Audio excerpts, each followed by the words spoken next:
الحمد لله نحمده ونستعينه ونؤمن به ونتوكل عليه ونعوذ بالله من شرور أنفسنا ومن سيئات أعمالنا من يهده الله فلا مضل له ومن يضلله فلا هادي له وأشهد أن لا إله إلا الله وحده لا شريك له وأشهد أن سيدنا وسندنا ونبينا ومولانا محمدا عبده ورسوله صلى الله عليه وعلى آله وصحبه أجمعين. آمنت بالله صدق الله مولانا العظيم وصدق رسوله النبي الكريم. فأعوذ بالله من الشيطان الرجيم. بسم الله الرحمن الرحيم. وما أرسلناك إلا رحمة للعالمين. آمنت بالله صدق الله مولانا العظيم وصدق رسوله النبي الكريم ونحن على ذلك من الشاهدين والشاكرين والحمد لله رب العالمين. بزرگان محترم اور برادران عزیز، السلام علیکم ورحمۃ اللہ وبرکاتہ. ابھی جو آپ کے سامنے ایک قرآن پاک کی ایک آیت کا ایک حصہ پڑھا گیا، اس میں اللہ تبارک و تعالیٰ نے حضور اکرم صلی اللہ علیہ وسلم کو فرمایا کہ وما ارسلناک الا رحمۃ للعالمین، کہ ہم نے آپ کو تمام عالموں کے لیے رحمت بنا کر بھیجا ہے. ہم نے آپ کو صرف رحمت بنا کے بھیجا تمام عالموں کے لیے. تو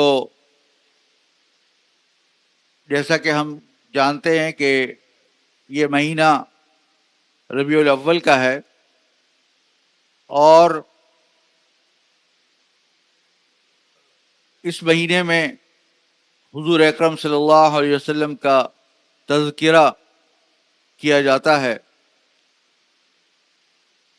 یوں تو پورے سال ہر روز ہر دن ہمیں حضور اکرم صلی اللہ علیہ وسلم کا زیادہ سے زیادہ تذکرہ اور ان کی سیرت طیبہ اور آپ کی سنتیں اور آپ کے اخلاق کا مطالعہ کرنا ضروری ہے، کیونکہ اللہ تبارک و تعالیٰ کا ارشاد ہے کہ قل ان کنتم تحبون اللہ فاتبعونی یحببکم اللہ، کہ اللہ تعالیٰ ارشاد فرماتے ہیں کہ تم اگر اللہ تعالیٰ سے محبت کرتے ہو تو پھر آپ ان سے کہہ دیجئے کہ تم میری اتباع کرو، یعنی حضور اکرم صلی اللہ علیہ وسلم کی اتباع کرو، تو اللہ تبارک و تعالیٰ بھی تم سے محبت کریں گے. تو اللہ تبارک و تعالیٰ کی محبت حضور اکرم صلی اللہ علیہ وسلم کی سنتوں کی پیروی کرنے میں پوشیدہ ہے. اللہ تبارک و تعالیٰ نے آپ کا تذکرہ کرنا ہی اس کو بڑا مقام عطا فرمایا ہے. قرآن کریم میں اللہ تعالیٰ نے ارشاد فرمایا وَرَفَعْنَا لَكَ ذِكْرَكَ، کہ ہم نے آپ کے ذکر کو بڑی فوقیت عطا فرمائی ہے، بڑی رفعت عطا فرمائی ہے. آپ کا تذکرہ کرنا ہی، آپ کا ذکر، آپ کے واقعات بیان کرنا، یہی در حقیقت حضور اکرم صلی اللہ علیہ وسلم کے واقعات اور سیرت اور سنت کو بیان کرنا، اس کو بہت فضیلت ہے اور اس کو ہی بہت رفعت حاصل ہے.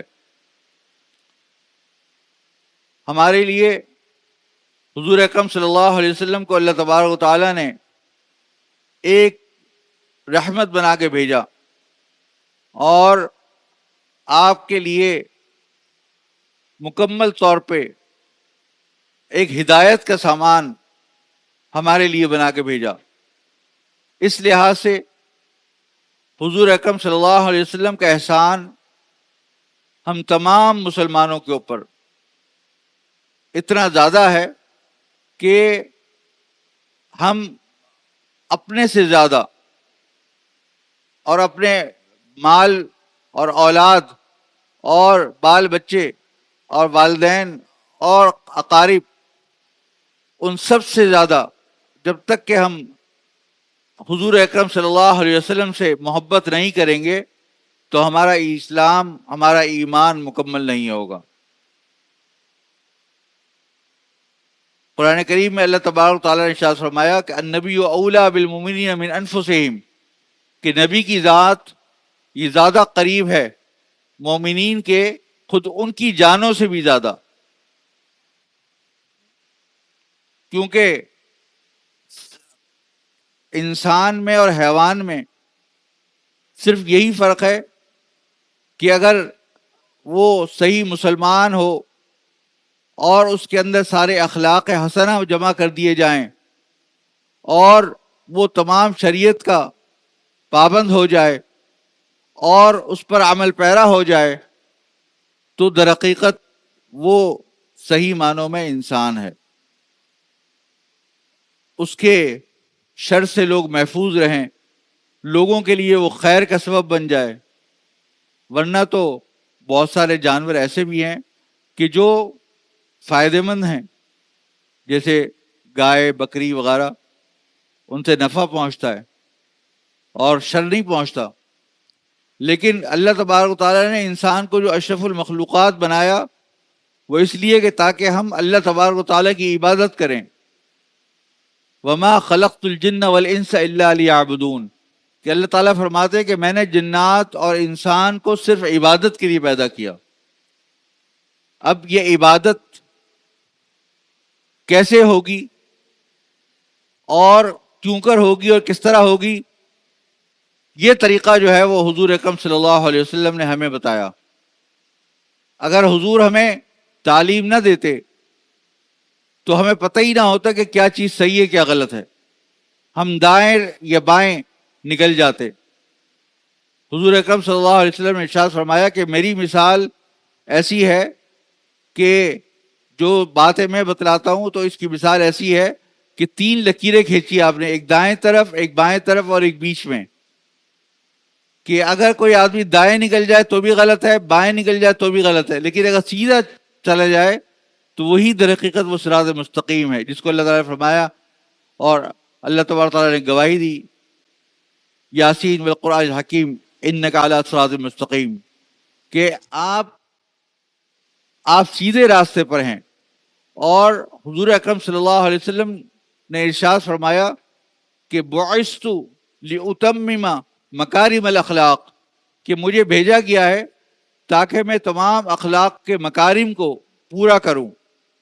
اللہ تبارک و تعالیٰ نے حضور اکرم صلی اللہ علیہ وسلم کو مکمل اخلاق کے ساتھ، اخلاق کا بہترین نمونہ بنا کر ہمیں بھیجا، اور اللہ تعالیٰ نے خود ارشاد بھی فرمایا قرآن پاک میں وَإِنَّكَ لَعَلَىٰ خُلُقٍ عَظِيمٍ، کہ بے شک آپ ایک عظیم اخلاق کے مالک ہیں۔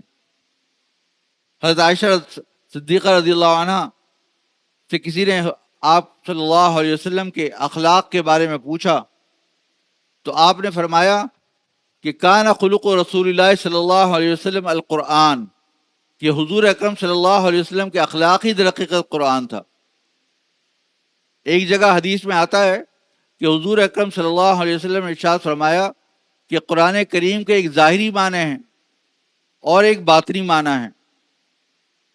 تو حضرت ابو ہریرہ رضی اللہ عنہ فرماتے ہیں کہ میں نے حضور اکرم صلی اللہ علیہ وسلم سے ظاہری معنی بھی سیکھے اور باطنی معنی بھی سیکھے۔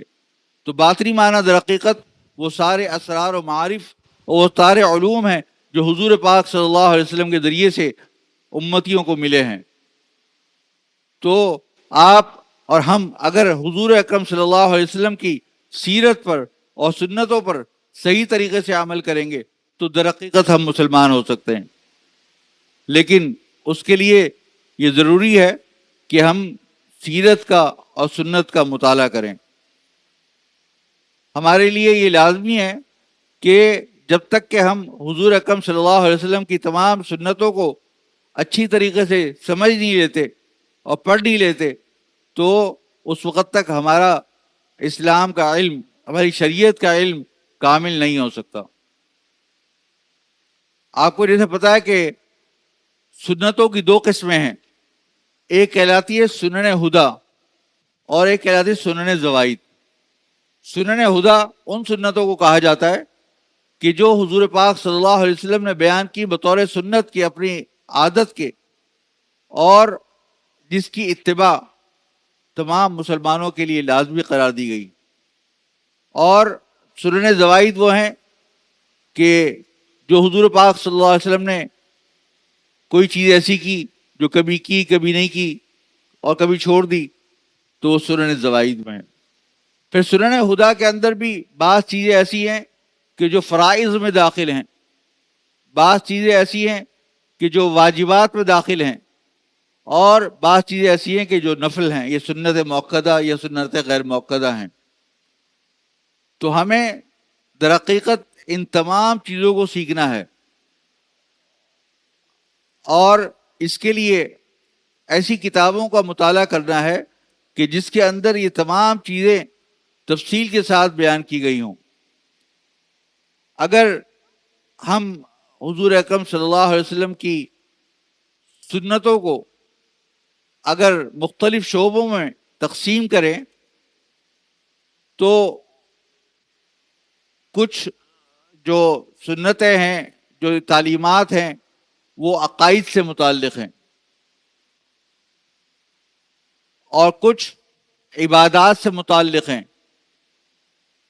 اور کچھ معاشرت سے متعلق ہیں، اور کچھ معاملات سے متعلق ہیں، اور کچھ اخلاق سے متعلق ہیں۔ تو گویا کہ 5 قسمیں بنتی ہیں: عقائد، عبادات، معاشرت، معاملات اور اخلاق۔ ہمیں ان تمام 5 چیزوں کے اندر حضور اکرم صلی اللہ علیہ وسلم کے طریقے کے اوپر عمل کرنا ہوگا۔ ہمیں سیکھنا ہوگا کہ کون سا عقیدہ صحیح ہے، کون سا غلط ہے۔ جو عقائد حضور اکرم صلی اللہ علیہ وسلم نے بتائے ہیں کہ بھئی تقدیر کے اوپر ایمان ہو،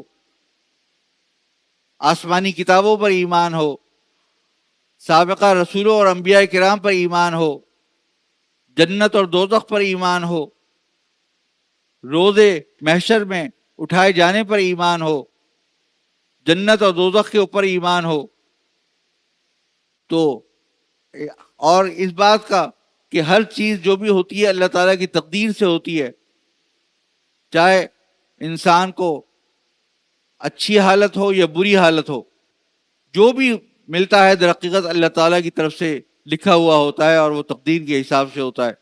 تو ان تمام باتوں پر ایمان، اور سب سے بڑی چیز یہ کہ انسان کا ایمان اس بات پر کہ سوائے اللہ تعالیٰ کے کوئی معبود نہیں، اور یہ کہ محمد صلی اللہ علیہ وسلم اللہ کے رسول ہیں۔ یہ سب چیزیں ہمارے عقائد میں داخل ہیں۔ تو اور یہ کہ حضور اکرم صلی اللہ علیہ وسلم تمام انبیاء کرام میں خاتم النبیین ہیں، اور آپ کے بعد اب کوئی شریعت نہیں آنے والی، اور جو سابقہ جتنی بھی شریعتیں تھیں وہ ساری منسوخ ہو گئیں۔ ایک حدیث میں آتا ہے، ایک واقعہ ہے کہ ایک مرتبہ حضرت عمر رضی اللہ عنہ آپ صلی اللہ علیہ وسلم کے پاس تشریف لائے، تو وہاں پر حضرت ابو بکر بھی بیٹھے ہوئے تھے۔ تو حضرت عمر وہاں اپنے ساتھ تورات لے کر آئے اور بیٹھ کر تورات پڑھنے لگے۔ تو حضور پاک صلی اللہ علیہ وسلم کا چہرہ منور ناگواری سے بدل گیا۔ تو حضرت ابو بکر نے جیسے ہی آپ کا چہرہ دیکھا تو حضرت عمر کو تنبیہ فرمائی کہ اے عمر تم یہ کیا کر رہے ہو؟ تو حضرت عمر نے جب دیکھا کہ حضور صلی اللہ علیہ وسلم کا چہرہ انور متغیر ہوا ہے تو آپ نے کہا کہ فدا کا ابی و امی یا رسول اللہ، کہ میرے ماں باپ آپ پر فدا ہوں تو میں توبہ کرتا ہوں۔ تو اس پہ حضور پاک صلی اللہ علیہ وسلم نے ارشاد فرمایا کہ دیکھو اگر موسیٰ علیہ السلام بھی آتے تو وہ میری ہی پیروی کرتے، اور ان کے لیے کوئی چارہ نہ ہوتا جب تک کہ وہ حضور اکرم صلی اللہ علیہ وسلم کی شریعت پہ عمل نہ کریں۔ لہذا ہمارے لیے تمام سابقہ مذاہب، چاہے وہ عیسائی مذہب ہو، یہودی مذہب ہو، یہ سارے مذاہب جو ہے وہ حضور پاک صلی اللہ علیہ وسلم کے آنے کے بعد سب منسوخ ہو گئے. صرف واحد شریعت محمدیہ علیہ السلام ہے جو کہ باقی ہے. قرآن کریم میں اللہ تعالیٰ نے ارشاد فرمایا کہ یا ایھا النبی انا ارسلناک شاہدا ومبشرا ونذیرا وداعیا الی اللہ باذنہ وسراجا منیرا، کہ اے نبی ہم نے آپ کو شاہد بنا کر بھیجا، خوشخبری سنانے والا بنا کے بھیجا، ڈرانے والا بنا کے بھیجا، اور اللہ تعالیٰ کی طرف اپنی اجازت سے دعوت دینے والا بنا کے بھیجا، اور آپ کو ایک واضح سراج، ایک روشنی بنا کے بھیجا. اللہ تعالیٰ نے اتنی تعریفیں فرمائی کہ یہ سب خصوصیات اللہ تبارک تعالیٰ نے ایک ہی ذات میں جمع کر دی. پہلے جو انبیاء کرام آتے تھے ان میں بعض انبیاء کرام ان کے اندر مبشر ہونے کی زیادہ خصوصیت ہوتی تھی، بعض انبیاء کرام بطور نذیر کے زیادہ امتیازی ان کی خصوصیت تھی. حضرت موسیٰ علیہ السلام بطور نذیر کے زیادہ مشہور ہیں، حضرت ابراہیم علیہ السلام بطور داعی کے زیادہ مشہور ہیں. لیکن اللہ تبارک و تعالیٰ نے حضور اکرم صلی اللہ علیہ وسلم کے اندر ساری خصوصیات بنا کے بھیجی. اب جیسے حضرت ہارون علیہ السلام ہیں، وہ شاہد کے طور پہ تھے، حضرت موسیٰ کی گواہی کے طور پہ تھے. تو یہاں پر اس آیت کے اندر یہ بھی بتلا دیا کہ آپ شاہد بھی ہیں، مبشر بھی ہیں، اور نذیر بھی ہیں، اور داعی بھی ہیں، اور سراج منیرہ بھی ہیں. تو لہذا آپ کے بعد اب ہمیں کسی کی اور کی ضرورت نہیں ہے، آپ صلی اللہ علیہ وسلم کی ہی پیروی کرنی ہے. اسی لیے اللہ تعالیٰ نے فرما دیا کہ اگر تم اللہ تعالیٰ سے محبت کرتے ہو تو در حقیقت میری اتباع کرو، یعنی حضور پاک صلی اللہ علیہ وسلم کی اتباع کرو. اور ایک جگہ اللہ تعالیٰ نے ارشاد فرمایا کہ وَمَن يُطِعِ الرَّسُولَ فَقَدْ أَطَاعَ اللَّهَ، کہ جس نے رسول کی اطاعت کی اس نے اللہ تعالیٰ کی اطاعت کی. اطیعوا اللہ واطیعوا الرسول، اللہ تعالیٰ کی اطاعت کرو، رسول کی اطاعت کرو. تو ہمیں اپنے شریعت کے اندر آج کل آپ جیسے سن رہے ہوں گے کہ ایک والی صاحب نے اس موضوع کے اوپر ایک مضمون بھی لکھا ہے اس دفعہ البلاغ کے اندر، کہ ایک ابراہم اکارڈ کے نام سے ایک یہ چیز کہی جا رہی ہے کہ سارے کے سارے لوگ جو ہے وہ جتنے چاہے مسلمان ہوں، جو حضور پاک صلی اللہ علیہ وسلم کے پیروی کرنے والے لوگ ہوں، یا عیسائی ہوں، یا یہودی ہوں، یہ سارے در حقیقت ابراہیم علیہ السلام کی اولاد ہیں. کیونکہ جو ہے حضرت ابراہیم علیہ السلام کی اسماعیل جو بیٹے تھے ان سے حضور پاک صلی اللہ علیہ وسلم آئے، اور جو آپ کے بیٹے اسحاق سے تو ان سے جو ہے وہ یعقوب، اور یعقوب سے یہ سارے بنی اسرائیل اور یہودی اور عیسائی وغیرہ یہ سارے حضرات آئے. تو وہ کہتے ہیں کہ جی ایسا ہے کہ اب تمام مذہبوں کو یکجا کر کے ملت ابراہیمی کے اوپر یکجا کر دینا چاہیے، یعنی یہودی عیسائی سب لوگ بس ایک ہیں. یہ ایک بہت بڑی سازش ہے مسلمانوں کے لیے، تاکہ کسی طریقے سے لوگ شریعت اسلامیہ کو بھول جائیں، اور اب جو بنیادی فرق ہیں مذاہب کے درمیان ان سب کو ختم کر دیا جائے، اور کسی طرح سارے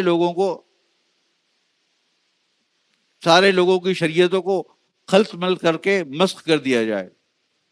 تو در حقیقت ہمیں یہ اچھی طرح جان لینا چاہیے کہ جب تک کہ ہم حضور اکرم صلی اللہ علیہ وسلم کی شریعت کے اوپر ایمان نہیں لائیں گے اور باقی تمام شریعتوں کو منسوخ نہیں سمجھیں گے، ہمارا ایمان کامل نہیں ہو سکتا. تو لہذا جب ہم عقائد کی بات کرتے ہیں تو عقائد میں یہ بھی بہت بڑا عقیدہ ہے ہمارا کہ حضور پاک صلی اللہ علیہ وسلم تمام انبیاء کرام میں سب سے آخری نبی تھے اور خاتم النبیین تھے. اب کوئی نبی نہیں آئے گا، اور آپ کی شریعت جو ہے سب سے آخری شریعت ہے. تو لہذا تمام عقائد میں یہ بڑی اہم عقیدہ ہے، اور ان تمام عقائد کو ہمیں سمجھنا چاہیے. پھر عبادات آپ دیکھیں کہ جب ہم سیاہ ستہ کا مطالعہ کرتے ہیں تو اس کے اندر عبادات کے اندر طہارت سے شروع کیا جاتا ہے، پاکیزگی. انسان کے لیے پاکیزہ ہونا، پاک صاف رہنا، یہ ایمان کا بہت بڑا حصہ ہے. الطہور شطر الایمان فرمایا گیا کہ ایمان کے پاکیزگی انسان کے ایمان کا نصف حصہ ہے. اگر آج کل کے دور میں اکثر یہ بات بعض اوقات غور کرتا ہوں کہ ہم لوگ کتنی بڑی نادانی کرتے ہیں کہ اپنے بچوں کو نماز تو سکھا دی، بعض قرآن پاک بھی پڑھنا سکھا دیا، لیکن پاکیزگی کے احکام نہیں سکھائے. اب آپ کو پتا ہوگا کہ حدث کی دو قسمیں، حدث اصغر، حدث اکبر. حدث اصغر اس کو کہتے ہیں جس میں وضو ٹوٹ جاتا ہے، اور حدث اکبر اس کو کہتے ہیں کہ جس صورت کے اندر غسل واجب ہو جاتا ہے. پھر نجاست کی دو قسمیں، نجاست صغیرہ اور نجاست کبیرہ. ایک چھوٹی نجاست، ایک بڑی نجاست. اور ایک نجاست غلیظہ، ایک نجاست خفیفہ. تو یہ سب چیزیں اور مسلمانوں کے لیے اور خاص طور پر خواتین کے لیے جو ناپاکی کے ایام ہوتے ہیں ان کے مسائل، جو کہ حیض اور استحاضے کے مسائل ہوتے ہیں یا نفاس کے احکام ہوتے ہیں، یہ سارے احکام ہمارے اسکولوں میں، ہمارے مدارس میں، یعنی جو اسکول ہیں جو کہ دینی مدارس نہیں ہیں ان کے اندر یہ پڑھایا ہی نہیں جاتا. اب جب یہ نہیں پڑھیں گے تو اب اگر کسی بچے کے اوپر غسل فرض ہو گیا تو اس کو یہی نہیں پتا ہوگا کہ میرے پر غسل فرض ہوا ہی نہیں ہوا ہے، اب مجھے غسل کرنا ہے، کیا کرنا ہے. اور غسل کے فرائض میں جب غسل فرض ہو تو پورے جسم کو دھونا ضروری ہے، اور ناک میں پانی ڈالنا ضروری ہے، اور کلی کرنا بھی ضروری ہے. اب اگر کوئی آدمی جو ہے خالی نہا کے آ جائے اور ناک میں پانی اور کلی نہ کرے تو اس کا غسل پورا نہیں ہوگا. لیکن ہمارے بچوں کو یہ تک نہیں پتا کہ غسل کے فرائض کیا ہیں اور وضو کے فرائض کیا ہیں، اور جسم پر اگر ناپاکی لگ جائے تو کیا حکم ہے.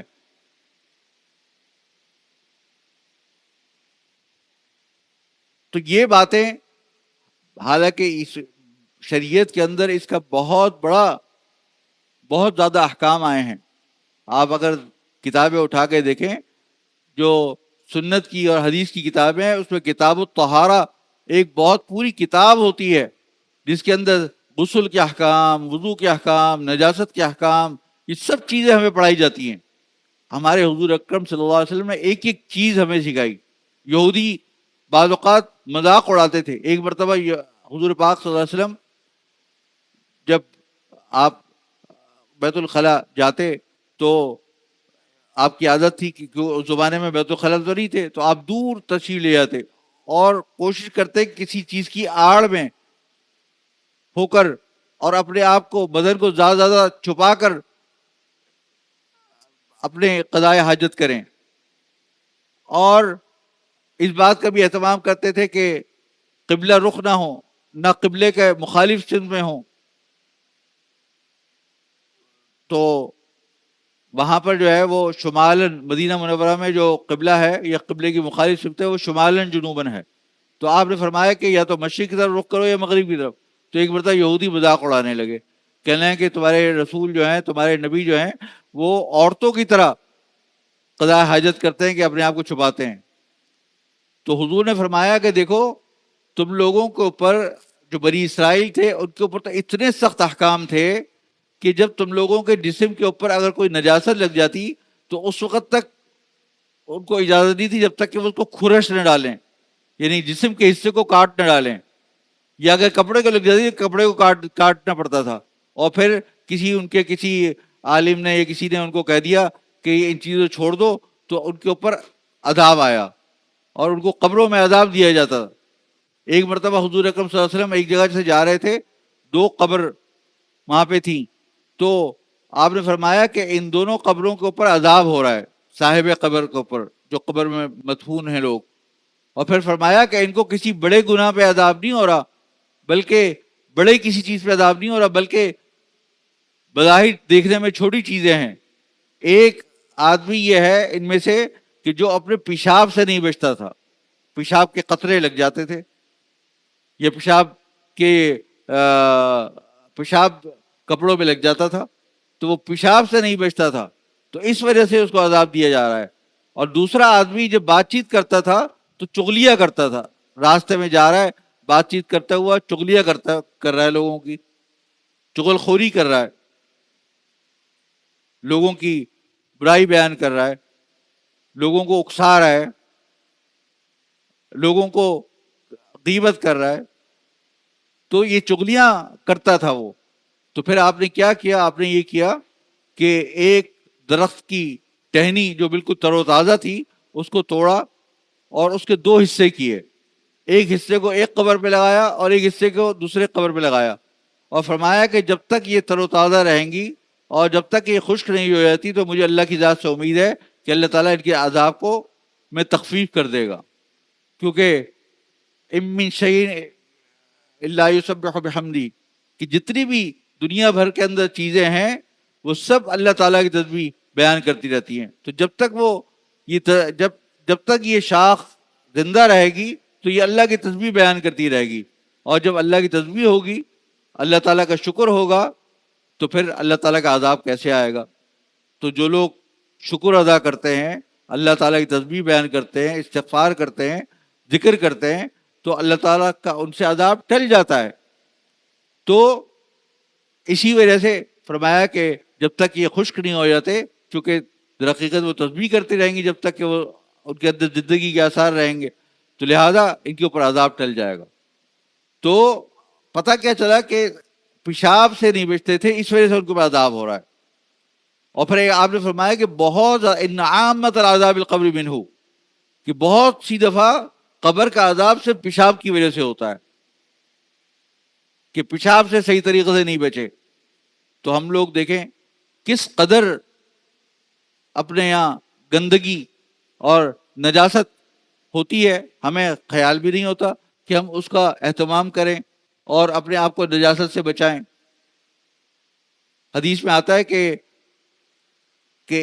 الطہور شطر الایمان، اور فرمایا کہ اماطۃ الاذی عن الطریق، راستے سے کوڑا کرکٹ پڑا ہوا ہے، کوئی تکلیف دہ چیز پڑی ہوئی ہے، اس کو ہٹا دینا.